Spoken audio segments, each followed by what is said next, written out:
রাত প্রায় 12টা। ছোট্ট ঘরে ল্যাপটপের আলোয় বসে আছে অভিজিৎ, ক্লান্ত মুখ, চোখে হতাশা। আবার লস। কবে যে প্রফিট করব? সবাই সফল, শুধু আমি বারবার ডুবে যাচ্ছি। পরের দিন সন্ধ্যায় চায়ের দোকানে বসে আছে অভিজিৎ, পাশে একজন বৃদ্ধ ট্রেডার, চোখে ধোঁয়ার কুণ্ডলী। শোনো, শহরের পুরনো বটতলায় চায়ের দোকানে রাতে গেলে অদ্ভুত টিপস পাওয়া যায়, কিন্তু সাবধান, লোভ করো না। রাত ঘনিয়ে এলো, কুয়াশায় মোড়া চায়ের দোকানে পৌঁছল অভিজিৎ। আগামীকাল টিসিএস কিনো, ভাগ্য খুলে যাবে। ভয়ের সঙ্গে মিশে গেল এক অদ্ভুত আশা।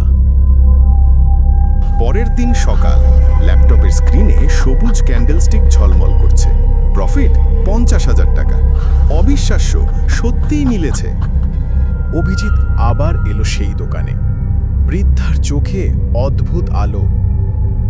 আজ রিলায়েন্স কিনো, কিন্তু মনে রেখো, 3 বার আসার পর আর ফিরে যেতে পারবে না।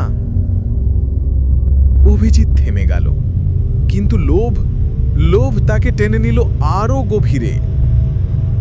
তৃতীয় রাত, দোকান অন্ধকার, বাতাসে অদ্ভুত অনুভূতি। তুমি লোভ করেছো, তাই আজ থেকে তোমার আত্মা আমার।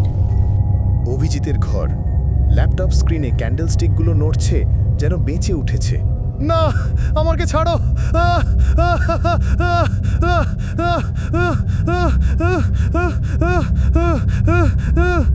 তার মুখ ধীরে ধীরে স্ক্রিনের ভেতরে হারিয়ে গেল, আর চার্টের ভেতর দেখা গেল তার বিকৃত মুখ।